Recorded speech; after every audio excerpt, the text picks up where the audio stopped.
video would get 1 million views over 2 years. And this guy's built his whole business on this, you know? And if you think about it, who's that? To get a loan, especially if you need some flexibility that FHA loans offer, along with some special tricks and features that has that a lot of people don't know about. So there's a scroll bar at the bottom you can use to skip around to different portions of this video.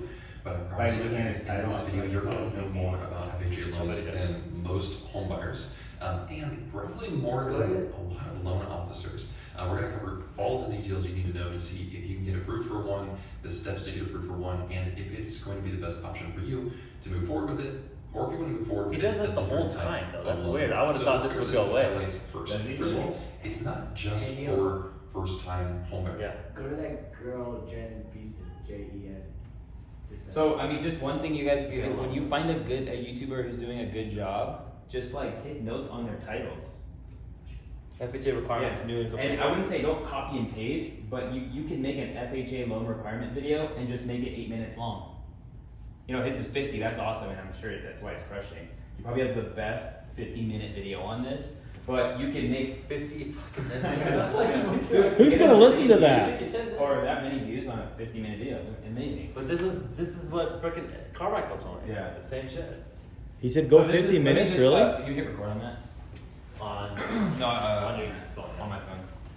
All right, so here's one thing that I just want to encourage you guys with. He did. He's rolling. Yeah, rolling. All right. Okay. So in all honesty, did you upload the audio to your YouTube video on your podcast? No, I should not. You should. That's another piece. And then how many reels were cut from your YouTube video? 0, yeah. So this is what I call the mothership strategy, right? Like, if you can sit down and create a cohesive video from 5 to 50 minutes, and it's just informative, you can actually take the audio and then sign up for Buzzsprout. You know, you could do it on Anchor. Another one is SoundCloud. But these are I used Anchor. It was super simple. Dude, RSS feed, which means you upload the audio from your video to this website, and then I'll put it on Apple Podcasts, Spotify, Google Play Store. So now you hit the medium on YouTube, full length, and then you hit the audio, and then you can then cut moments out of that video that like stand alone for a reel. And you know, Neil's 15-minute video, I feel like you probably get 20. Yeah. And those could drive traffic back to the YouTube. Right? Back to the YouTube. Yeah. And then you can even go crazy on ManyChat and just in the caption, just say if you want the full video, comment the word YouTube, and it DMs in the link to the full YouTube video. And if you really want to go crazy, have somebody transcribe your video and then make it a blog post on your website, and maybe it'll rank SEO on Google. But you just sat down once and you created the video. You just had the plan on how it's going to be distributed. So this is I do encourage, because there's different kinds of videos you can make. You can make vlogs. You could make talking head videos. You could make video podcasts, and you could live stream. These are what I call video formats.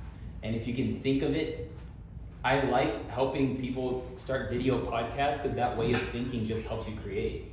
Because you're thinking about the way it's being distributed. If that makes sense. So yeah, I mean, and sometimes I would wonder if Homeboy uploaded that 50-minute audio to a podcast. Probably didn't. So how much people is he missing out on potentially having that? And I was thinking about how can you guys benefit real estate agents? Well, if you were their go-to resource for updated information on loans on podcasts, because like everyone has a drive to work, and maybe your podcast is 15 minutes long, but you're just the first person in people's world that you break down cohesively in a conversational manner. That's why video podcasts kind of like, it kills the perfectionism because you're just conversing. What if it was like the Tuesday tips, 5 minutes Tuesday thing, and it was like 5 minutes every Tuesday? I go over what's new, where the rates are at this week, what's going on, and that could be be posted on Facebook. It's published to the podcast. And what my problem was like I don't have time to do all this shit. That's the problem. So then Nicole who works with me, you know, who's an admin, I'm like, hey, when I drop this here, do this. So I showed her once, and then she puts it here, and she puts it here, and you can get a VA or you can get a real EA to do this for you. And you just like leverage the shit you're doing. And what Omar just told me, I'm not even leveraging it. Like I just made that 15-minute video. Yeah, it's booking me appointments. It could be getting me even more. You know what I mean? I could be doing even more. So